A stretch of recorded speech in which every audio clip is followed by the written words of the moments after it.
আসসালামু আলাইকুম। স্থানীয় খবর চ্যানেলের পক্ষ থেকে সবাইকে শুভেচ্ছা স্বাগত জানাচ্ছি।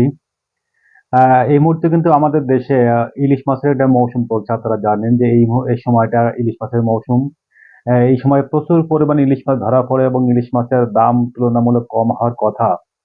তারপরে কিন্তু ইলিশ মাছের দামটা এখানে বাংলাদেশে অনেকটা বেশি। বিশেষ করে যারা মধ্যবিত্ত বা নিম্ন শ্রেণীর মানুষের নাগালের বাইরে।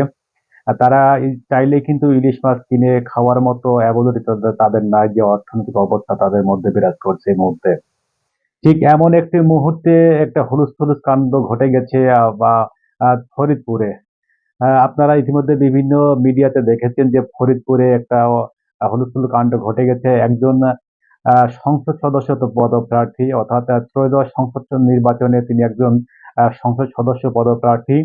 আ ফরিদপুরের সদরপুর উপজেলার আ মাওলানা মোহাম্মদ রায়হান উদ্দিন নামের একজন ব্যক্তি।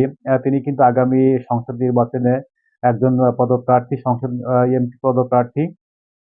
তিনি ঘোষণা দিয়েছিলেন যে গরিব মানুষের মধ্যে ৳১০ য় তিনি ইলিশ মাছ বিতরণ করবেন। ঠিক এমন একটা ঘোষণা, এবং কতটুকু ঘোষণা দিয়েছিল বা কিভাবে দিয়েছে এটা বিস্তারিত অবশ্য জানা না গেলেও উনি যে ৳১০ য় মানুষ ইলিশ মাছ খাওয়াবে, এই ঘটনা বা এই ঘোষণাটা কিন্তু সারা উপজেলা জুড়েই কিন্তু প্রচার হয়ে যায়।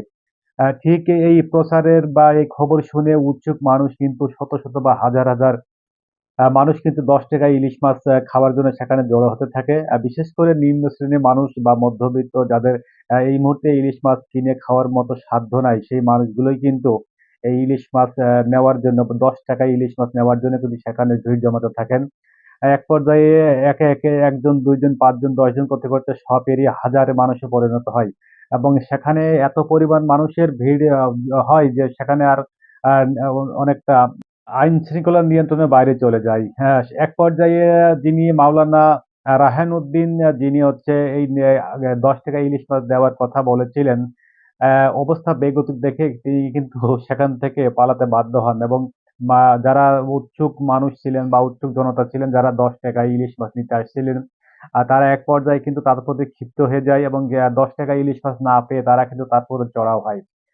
অবশেষে মাওলানা রায়হান উদ্দিন, যিনি ৳১০ কেজি বা ৳১০ ইলিশ মাছ দিতে চেয়েছিলেন, তিনি কিন্তু আ আ জীবনের প্রতি একটা হুমকি হয়ে দাঁড়ায় এবং উৎসুক জনতা তার উপর ক্ষিপ্ত হয়ে যায় এবং তারপরে হামলা চালাতে যখন আ আ উদ্বুদ্ধ হন, ঠিক সেই মুহূর্তে মাওলানা রায়হান উদ্দিন তিনি কিন্তু ইলিশ মাছ বিতরণ করা বা আ আসলে উনি যে ইলিশ মাছ বিতরণ করবেন কিনা তা জানি না। তবে উনি যে প্রচারণা হিসেবে এটাকে নিয়েছিলেন সাধারণ মানুষের আবেগকে নিয়ে। বিশেষ করে যারা নিম্ন পর্যায়ের মানুষ তারা কিন্তু ইলিশ মাছ, আমি আগেও বলেছি, তাদের পক্ষে এই মুহূর্তে ইলিশ মাছ কিনে খাওয়া খুবই কষ্টকর।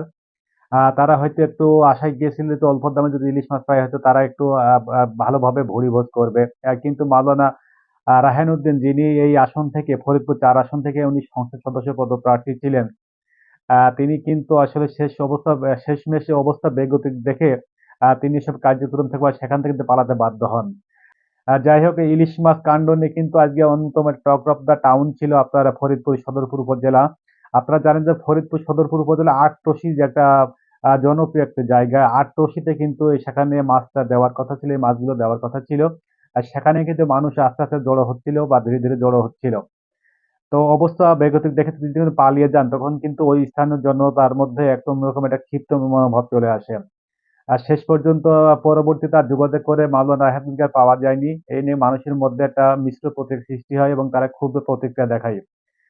পরবর্তীতে প্রশাসনের পক্ষ থেকে জানা যায় যে এটা একটা রিউমার ছড়ানো বা একটা গুজব। এটা গুজব না, পরে এটা কিন্তু ঘোষণা দিয়েছিলেন যে ৳১০ ইলিশ মাছ খাওয়াবেন। ওটা নিজের প্রচারণা চালানোর অন্যতম একটা উৎস।